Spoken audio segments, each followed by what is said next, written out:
அனைவருக்கும் வணக்கம். நம்ம இப்போ பாக்கியலட்சுமி சீரியலில் என்னெல்லாம் சுவாரஸ்யமான விஷயங்கள் நடக்குதுன்னு பார்க்கலாம் வாங்க. நம்ம கோபி அம்மாவை தாங்குறா அப்படிங்கிற பேரில் ஒவ்வொரு விஷயத்தையும் பார்த்து பார்த்து பண்ணிக்கிட்டு இருக்காங்க. அது மட்டும் இல்லாமல் என்னடா இது கோபி இந்த அளவுக்கு ஒஸ்ட்டாக மாறிட்டாரு அப்படின்னு சொல்லிட்டு நம்ம ராதிகா ஒரு பக்கம் ரொம்ப வியப்போட கோபியோட ரியாக்ஷன்லாம் பார்த்துக்கிட்டு இருக்காங்க. இன்னொரு பக்கம் நம்ம பாக்கியா சொல்லவே தேவையில்ல, வீட்டில் இருக்கிற ஒவ்வொருத்தருக்கும் பார்த்து பார்த்து எல்லா விஷயத்தையும் பண்ணிக்கிட்டு இருக்காங்க.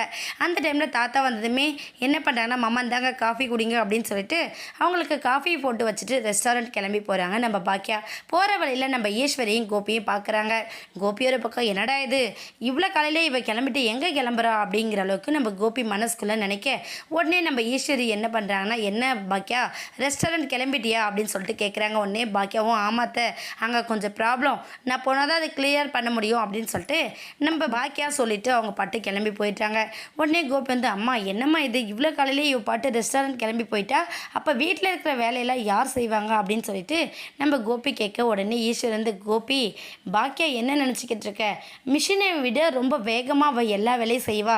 இப்போ கூட அவள் கிளம்பி போகிறதுக்கு முன்னாடி எல்லாருக்குமே காஃபியை போட்டு கொடுத்துட்டு தான் கிளம்பி போவா. போயிட்டு வந்து திரும்ப டிஃபன் செஞ்சு எல்லாருக்கும் சாப்பாடு கொடுத்துட்டு போகுவா. அதே சமயத்தில் மதியம் ஈவினிங்னு ஒவ்வொரு டைமும் வந்து வீட்டில் இருக்கிற எல்லாருமே ரொம்ப கேர் பண்ணிப்பா. அது மட்டும் இல்லாமல் அதே டைமில் ரெஸ்டாரண்ட்டையும் செஞ்சுக்கிட்டு இருப்பா. நானும் எத்தனை தடவை சொல்லி பார்த்துட்டேன், இதெல்லாம் தேவையில்லாத வேலைமா, ஒவ்வொன்றா பார்த்து பண்ணுன்னு சொன்னாலும் நம்ம பாக்கியா வந்து கேட்காம மிஷின் கணக்காக செஞ்சுக்கிட்டு இருக்கலாம்.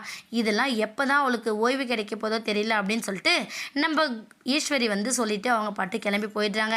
உடனே கோபி வந்து, என்னடா இது இவ பாட்டு எதுக்காக இப்படி செஞ்சுக்கிட்டு இருக்கா, அப்போ நம்மளால் நம்ம அம்மாவை கேர் பண்ணிக்க முடியாதா அப்படின்னு சொல்லிட்டு வீட்டுக்கு போனதுமே என்ன பண்ணுறேன்னா, ஈஸ்வரியை உட்கார வச்சுட்டு ஈஸ்வரிக்காக தோசை சுடுறான் அப்படின்னு சொல்லிட்டு போயிட்டு தோசை சுடுறாரு.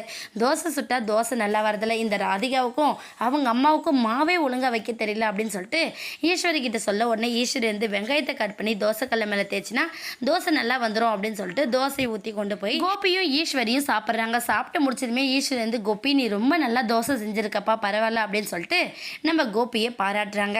இதை எல்லாத்தையும் வெளியே இருந்து கேட்டுட்டு இருந்த நம்ம ராதிகா, அம்மா இந்த மனுஷன் கொஞ்சம் கூட கண்டுக்க மாட்டேங்கிறாரு, அந்த வீட்டில் அவங்க அப்பா அம்மா பசங்க எல்லாரும் இருக்கும்போது கூட என் மேலே தனியாக ஒரு கேரிங்காக இருந்தார், ஆனால் இங்கே வந்துட்டு சுத்தமாக அவருக்கு அக்கறையே இல்லைம்மா, கொஞ்சம் கூட பேசினா கூட முகம் கொடுத்து பேச மாட்டேங்கிறாரு அப்படின்னு சொல்லிட்டு நம்ம ராதிகா வருத்தப்படுறாங்க.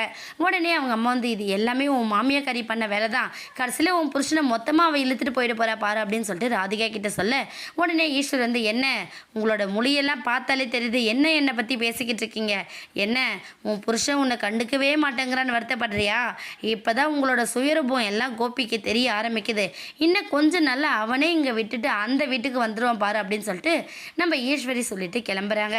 உடனே நம்ம ராதிகா என்ன பண்ணுறது ஏது பண்ணுறதுன்னு தெரியாமல் ரொம்பவே கோவத்தோடு இருக்காங்க.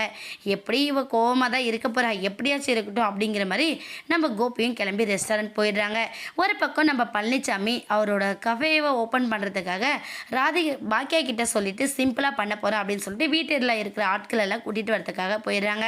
அவர் போயிட்டு வர அந்த கேப்பில் கடையை ரொம்பவே டெக்கரேட் பண்ணி அழகாக ஒரு பெரிய கடை திறப்பு விழா பண்ணுற அளவுக்கு நம்ம பாக்கியா ரெடி பண்ணியிருக்காங்க.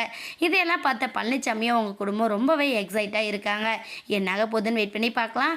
இந்த வீடியோ உங்களுக்கு பிடிச்சிருந்தா மறக்காமல் நம்ம சேனலை சப்ஸ்கிரைப் பண்ணுங்கள். தேங்க்யூ.